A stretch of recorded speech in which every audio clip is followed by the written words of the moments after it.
Hello and welcome to my wildcard draft for Game Week 10. Look, if I like the look of this squad at the end of this video, I might actually just press wildcard and do it. I still have it to play and I have been strongly thinking about using it for this particular game week just because of the fact that I am getting rid of Haaland, which I've already done, and at the moment I'm taking -4. But after I put this together today, if I like it, I actually may well just press the button and do it myself. So we'll see what happens during this video. This is my wildcard draft for Game Week 10. Let me know in the comments what you would do, what you would change, your ideas behind this. But without further ado, let's get into it. And make sure you press the like button.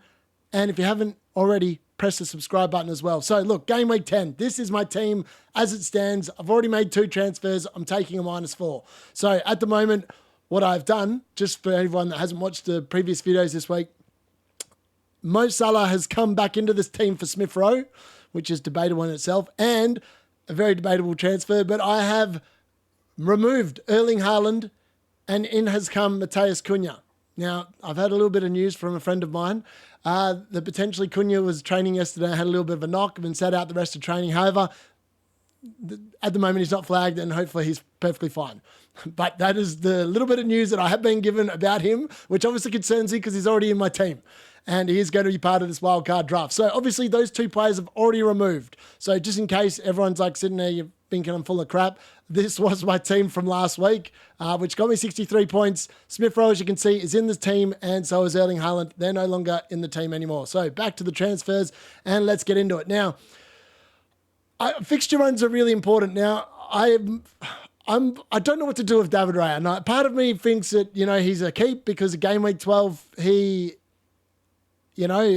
the fixtures are decent, but they haven't been keeping that many clean sheets. And look at all the greens that were green are now starting to become greys. So the fixture difficulty rating, as I said, is something you always need to check out as well. So quickly, before we get into what I'm going to do there, we're going to quickly go to the fixtures and check out the FDR. So as you can see, Arsenal, Aston Villa got a couple of hard weeks ahead. Brentford still got a nice real run of form there. Everton as well, still a nice run of form. Fulham as well. I know I got rid of Smith Rowe, but they're looking pretty decent. Ipswich, can you really trust their assets? I'm not sure. Man United, we don't know what's going to happen with them. I'm really intrigued to see what happens with them against Chelsea on Sunday. Newcastle are interesting. Let me put it that way. They are interesting. And with Arsenal at home, I think they can potentially score, and Isaac could be involved. He may make his way into this draft. I'm not sure. And Wolves obviously start the dream run as of now. All right, let's get into it. Let's build this squad. So look, I'm concerned with a few things. At the moment, I've got 3.8 million in the bank because, I've obviously got rid of Erling Haaland. I got a boatload of money, which is why I'm thinking of wildcarding this week. Now, if I wildcard this week, this is what I will be doing. So I will be moving to a midfield 5 where I've got pretty much 4 premiums, and Buemo I'm counting as a premium. He's scoring like a premium as far as I'm concerned. If you haven't got him, you're missing the boat there hard on that one. So for me, Dwight McNeil leaves, and he is under an injury cloud as well. And then I'm also getting rid of Ollie Watkins because I'm not sure about his price. And Chris Wood, we'll have a look at him in a little bit. And then the defense. Now, the defense, I'm intrigued because I don't know. I just don't like having the Leicester double up has not worked well for me. And the Turner hasn't worked well for me either. And I don't think Raya survives in this team as the goalkeeper. So I'm just going to remove him for now. If I like him, he can come back. He's not going to alter my draft plans there. So Bukayo Saka. Look, apparently he was limping at the Ballon d'Or ceremony. I don't know, but the dude is fixture proof. He has to be in your team, and he has to be my 3rd premium midfielder. Look, he's blanked literally once all season, and that was against Leicester, and there he had the 3 bonus points, and then he got stripped off him. So look, he is a fixture proof asset, and I expect him to continue scoring. I know if he obviously has a slightly harder run of fixtures as we saw there. So the next couple of weeks, Newcastle and Chelsea, they're both away fixtures as well. But when Arsenal are attacking, pretty much everything goes through Saka, and he's on penalties. So I'm not too concerned about that. And if I am going to wildcard, he's definitely coming into my team. So that's 10 million spent there now. I've still got 22.1 million still here. Now, the forwards is where it gets a little bit interesting. There are so many good options. I mean, Danny Welbeck isn't an option this week because of the fact that they've got the Liverpool away fixture and the Man City home fixture to come. And is he going to score there? I don't think he's going to score. But from Game Week 12, and that's why I really wanted a wild card in Game Week 12, the run really opens up. So you've got to try and keep these things in your head. So I don't like him. And for me, he's not in because there is a bloke here that I'm surprised has not been transferred in by more people. Now, the Premier League have come out overnight and said they stuffed up. And his assist, which was an assist, was actually should have been a second goal. They're not going to give the points because the deadline's passed for and they can award points. But he technically has been accredited with a second goal here. And, you know, if that had been gone in, his bonus points, he would have got more than one bonus point, I'm pretty sure. So I'm not sure who would have got him out of. It might have been Buemo and Wissa both got 3 bonus points each. I'm not sure. Look, so for me, he's an easy choice. So it's Wissa in for me in that particular role. So my forward line, as you can see there, it's not an expensive forward line. It's, you know, it's only pretty much taking up 18.3 million. So that's really good. Still leaves you 16 million in the bench. So we're going to go to the goalkeepers. And obviously, if you're not getting Fabianski in on a wild card as one of your goalkeepers, you're either born under a rock or you're just a fool. Because obviously he started for West Ham last game week. Potentially, I'm imagining he's going to start for the next few weeks as well. And you could potentially play him in goal.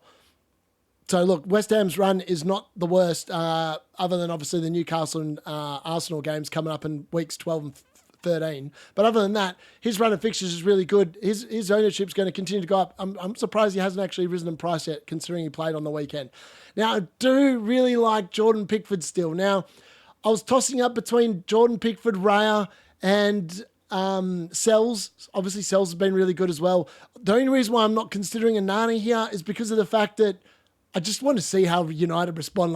Is Ruud van Nistelrooy going to be just in charge for the League Cup tomorrow night, or is he going to be in charge on Sunday? How's that going to affect the player? The players are definitely going to surely have a bounce. They can't be any worse than what they've been.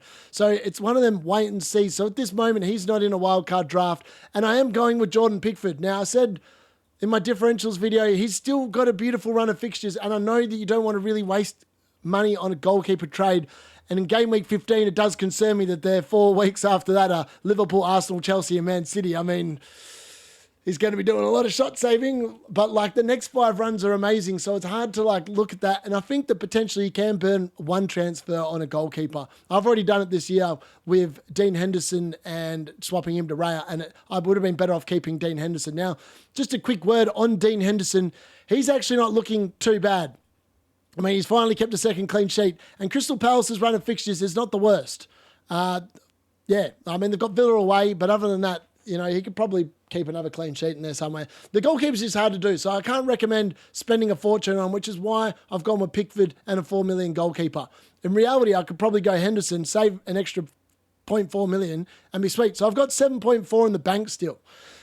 So this is where it gets a little bit tricky because I'm not sure what I want to do on my defense, and I don't know whether I want to like pay up. So Gabriel's under a cloud. I think he's really good in game week 12. I want someone around that price point. Now, Virgil van Dijk is a locked-on start for Liverpool. Yeah, he's going to start every game. Kanate, is he a lock yet? But like, look, it's hard to overlook him at 5.3 mil. So I think he has to be in. And then you can probably get a little bit creative here. And you see what I mean? The difference not having Haaland in your team is? Now, the reason why I want to keep some money in here is because Chris Wood, and this is why I mean, Chris Wood is one of them players. He's done amazing. Can he continue it on? I'm not sure. He's got 7 goals in 9 game weeks. Is he going to get another 7 in the next lot of 9 games? I'm not sure. He's got Arsenal away, Man City away, Man United away, Villa at home, Newcastle at home. How many goals is he going to get? I think that potentially the time to get rid of him is actually now. So I think actually I'm going to restore Ollie Watkins there. I think potentially I'm not going to have enough money, which is unfortunate. Okay, all right. In that case, Ollie Watkins goes and Wissa comes back in there. I thought that I potentially might have had enough money to make that happen, but alas, I do not. So we'll quickly go down here. We'll restore Wissa. I actually really like this lineup. Like, I don't think there is anything else I would change. The only thing potentially you could do, there's 2.1 mil. You could potentially invest that onto Morgan Rogers, which would give you 7.3. I don't know if there's a midfielder I really like that costs 7.3. Now, there is a midfielder I do like, but he costs 0.1 million more, and that's Jared Bowen.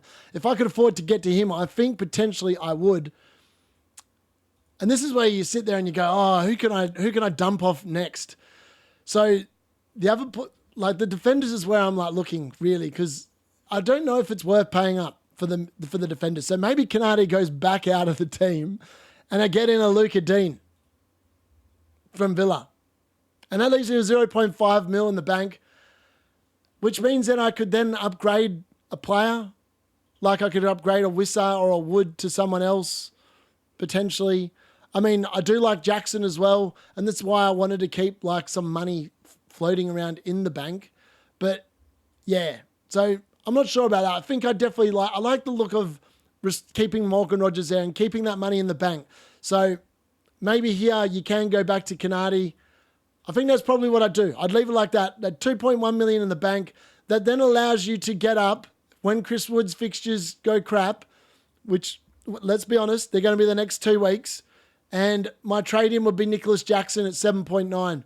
I think that but the next 2 weeks, I'm not too keen on having him, but from like game week 12 onwards, man, he is someone that's an easy transfer. So I think that potentially that's what I would do this game week. I'm not 100% sure if I like the look of this draft yet, which is why I haven't pressed wildcard. But look, I'm actively thinking about it. And if some of these players do go up in price, that's what I would be doing. But look, that is my game week 10 wildcard draft. Let me know if there's anything you would change. I mean, the only other thing I could think of here that potentially is not going to cost me very much money. In fact, it's only going to cost me 0.1 mil. Now, I do really like Luca Dean in the defence. Now, the main reason why is because Aston Villa have been scoring goals. They haven't been keeping clean sheets. But if you look at Luca Dean's numbers, he hasn't been keeping many clean sheets. So you can see there, of all his returns, he's only kept 2 clean sheets all season out of 9 games, but he's had 1, 2, 3 assists. So that's got to be taken into account. And for 4.7 mil, he is getting picked. I mean, the next 3 of the next 4 weeks are going to be pretty difficult for them to keep a clean sheet, but he is so attacking, you'd think that they'd be all right. And Villa's fixtures across the board, there's never... Like they've sort of kind of had their really good run. Their run is quite spread out. So, look, he's a player that potentially could replace Robinson.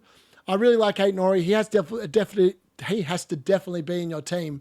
But I think that's how you would do it. If you're not playing a Haaland draft, I think that's how you go about it.